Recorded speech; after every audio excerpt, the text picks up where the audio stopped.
Hello everyone there, this is Shafaq Naz. I hope you all are enjoying your life fully. So today in this video, we are going to learn about this poem's figure of speech. इस poem में जितने भी figure of speech बनते हैं उसको हम आज video में अच्छे से पढ़ेंगे। और एक इम्पॉर्टेंट बात, हम आपके पोयम की सारी एक्सरसाइज को किस तरह कंप्लीट करेंगे ये एक बार जान लो। देखो, हर पोयम की एक्सरसाइज को हम 4 वीडियो में डिवाइड करके पढ़ेंगे। पहले पार्ट में इस पोयम के सारे फिगर ऑफ स्पीच को पढ़ेंगे, सेकेंड पार्ट में आइस ब्रेकर को कंप्लीट करेंगे, थर्ड में इस पोयम के ब्रेनस्टॉर्मिंग को कंप्लीट करेंगे और फोर्थ में इस पोयम के एप्रिसिएशन को पढ़ेंगे। तो इस तरह से 4 पार्ट में अच्छे से कंप्लीट हो जाएगी सिस्टमेटिकली। ओके, अब फिगर ऑफ स्पीच पढ़ने से पहले तुम लोग को ये पता होना चाहिए कि एग्ज़ाम में इससे रिलेटेड कैसे कैसे टाइप के क्वेश्चन बना के पूछ सकते हैं। तो देखो, स्क्रीन पर लिखा है, इस टाइप के क्वेश्चन बनते हैं फिगर ऑफ स्पीच से रिलेटेड। इन सब में से किसी एक टाइप का क्वेश्चन पूछा जाता है एग्जाम में 2 मार्क्स के लिए। Okay, so topic of figure of speech consist of 2 marks in your board examination. ठीक है, तो ये एक बात अच्छे से पता होनी चाहिए। अभी फिगर ऑफ स्पीच क्या होती है ये सब तुम लोग को पहले से ही पता है, लेकिन अगर फिर भी किसी को थोड़ा बहुत भी डाउट है तो एक बार ये स्क्रीन पर दी हुई लिस्ट को पढ़ लो एक बार, आप लोगों को अच्छे से क्लियर हो जाएगा कौन से फिगर ऑफ स्पीच का क्या काम होता है। ठीक है, क्योंकि कभी कभी अपने को फिगर ऑफ स्पीच का नाम तो पता होता है लेकिन उसका क्या काम है ये हम भूल जाते हैं। इसलिए ये लिस्ट बहुत काम आएगी आपको एग्ज़ाम के थोड़े टाइम पहले गो थ्रू करने के लिए, दिमाग में क्लियरिटी रखने के लिए और डाउट फ्री रखने के लिए भी ये लिस्ट बहुत काम आएगी। क्योंकि बुक में कहीं भी एक साथ सारे फिगर ऑफ स्पीच की लिस्ट नहीं दी हुई है, तो अपने को ही अरेंज करना पड़ता है, जो मैंने आपके लिए कर ली हूँ। अच्छे से पढ़ लेना ये लिस्ट को। ओके, तो अब स्टार्ट करते हैं आज की वीडियो। तो फर्स्ट लाइन का फिगर ऑफ स्पीच है पर्सोनिफिकेशन और रीज़न है the lifeless thing is treated here as human being, home town is treated as human lying calmly. यहाँ पे बोला है ना कि मेरा घर शांतिपूर्वक ट्री के बीच में है, तो शांतिपूर्वक एक ह्यूमन क्वालिटी की इधर पे दे दी गई है non living thing home town को। फिर इस लाइन का बनता है climax. Reason is the words are arrange here in an ascending order. Personification भी बनता है। Reason is the lifeless thing is treated here as human being. Dust has been personified by showing flying. Dust एक non living thing है और उसको उड़ने की quality देकर, यहाँ पे लिखा है ना फ्लाइंग डस्ट, डस्ट उड़ रही है, तो यहाँ पे लिविंग बीइंग की क्वालिटी मिल गई है नॉन लिविंग थिंग को। नेक्स्ट बनता है एंटीथेसिस, समर और विंटर, 2 अपोजिट वर्ड है इधर पे, तो रीज़न है the opposite words summer and winters are used here in a same line. फिर इस लाइन का बनता है personification. Reason is the lifeless thing is treated here as human being. Wind has been personified by showing howling. हाउलिंग मतलब जोर से चिल्लाना। सोपी वाले चैप्टर में भी ये वर्ड आया था कि सोपी स्टार्टेड हाउलिंग डांसिंग।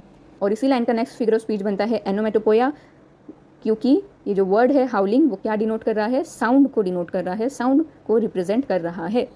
फिर डायरेक्ट इस लाइन का बनता है इन्वर्जन। रीज़न है the words are not in a correct order and the correct order is we wept in the dreadful silence. फिर इस लाइन का बनता है ट्रांसफर एपिटेट, क्योंकि ये जो सैड वृत्त है, वृत्त पता है पोएम में पढ़े हमने क्या होता है वो, तो ये सैड जो वर्ड इधर वृत्त के साथ लगा हुआ है, तो यहाँ पे जो सैड वर्ड है वो पीपल लोग को बोला गया है कि हम सैड होके वृत्त को देखते थे, लेकिन तो सैड वर्ड तो लगा होना चाहिए था पीपल के साथ, लेकिन इधर पे ये हो चुका है ट्रांसफर वृत्त के बाजू में, इसलिए पढ़ने के बाद ऐसा लगता है कि सैड वृत्त, लेकिन नहीं, यहाँ पे क्या हो गया है, ट्रांसफर एपिटेट हो गया है। अगर जो लोग को फिगर ऑफ स्पीच मालूम है ये वाली, तो वो लोग अच्छे से समझ रहे होंगे, और जिनको डाउट है तो प्लीज़ वो एक बार अंडरस्टैंड करके आइए, फिर आपको समझेगा, इतना भी कुछ हार्ड टफ होता नहीं है।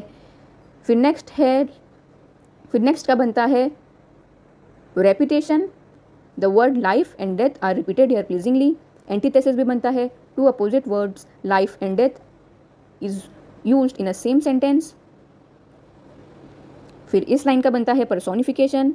ऑफ कोर्स रिवर के अंदर सोल होती है, तो वो तो इंसान के अंदर होती है, तो इधर पे ह्यूमन बीइंग की क्वालिटी दे दिए है रिवर को, तो रीज़न में लिख देंगे the lifeless thing is treated here as human being.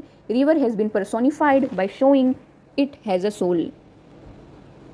फिर इस लाइन का बनता है सिमिली, लाइक वर्ड दिख गया तो लगा देंगे सिमिली, रीजन में डाल देंगे the direct comparison is made here between river and its flow. Personification भी बनता है, reason is the lifeless thing is treated here as human being, river has been personified by showing cutting through land. इस line का metaphor भी बनता है, reason is indirect comparison is made here between grief and torrent. फिर इस line का बनता है repetition, the word sometime is repeated here प्लीजिंगली।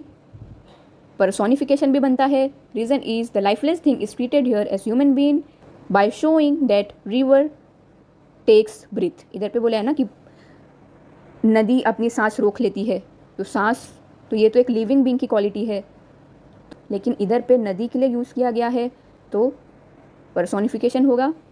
Alliteration भी है, the sound S is repeated here pleasingly. फिर इस लाइन का बनता है personification, reason is the lifeless thing is treated here as human being, river is treated as human. यहाँ पे क्या बोला, इस लाइन में क्या बोला है पोयम के कि नदी को पता है कि उसके अंदर जो पानी है वो इमॉर्टल है, यानी कभी नहीं बनने वाला।